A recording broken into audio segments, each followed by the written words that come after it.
my name is Dr Robert Verkerk. I'm the Executive and Scientific Director of the Alliance for Natural Health. The catch cry from many health authorities around the world, and certainly in the EU, is that we all get enough vitamins, minerals and other micronutrients in our diet. The reality is that there's virtually no evidence to show this. Many of us are very deficient in particular minerals and even certain vitamins.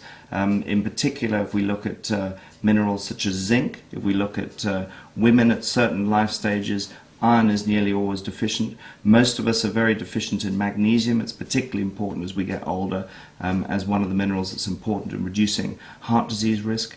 If we look at vitamins as well, there are numerous vitamins that many of us are short on, and the other issue is what is the baseline from what we measure adequacy. And of course many people, many scientists, many clinical nutritionists now have a major issue with the reference nutrient intakes or the recommended daily allowances that are often very inadequate when it comes to determining the optimum level of certain nutrients. So we take vitamin C, for example. The adequacy is measured around the 60 milligrams, which is the RDA, the average, the recommended daily allowance for vitamin C of 60 milligrams a day. And that is certainly not what the science would suggest if we want to take a level of vitamin C that is adequate.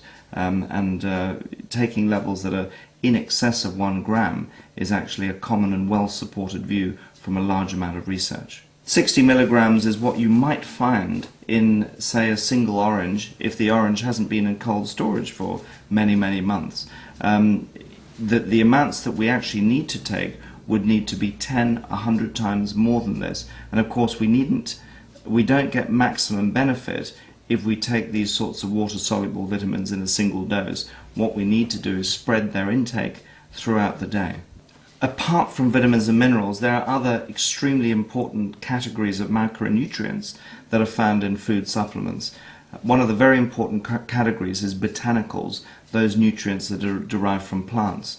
And if we look at people's diet, what we find is that there are certain fruits and vegetables that are very deficient in the diet of most people that have extremely important properties. And if we look, for example, at the anti-cancer nutrients within, for example, some of the brassica families, the cabbages, the broccoli family, as well as that which can be found in the allium family, the onions and garlic, for example, you'll find that those nutrients actually make up only a very small proportion of the daily intake of most people. And so the food supplement industry actually provides a very important source for deriving these nutrients on a regular basis, on a daily basis, whether you're in season or out of season. So they can make a very important contribution to taking the sort of nutrients that are associated with reduced risk of chronic diseases.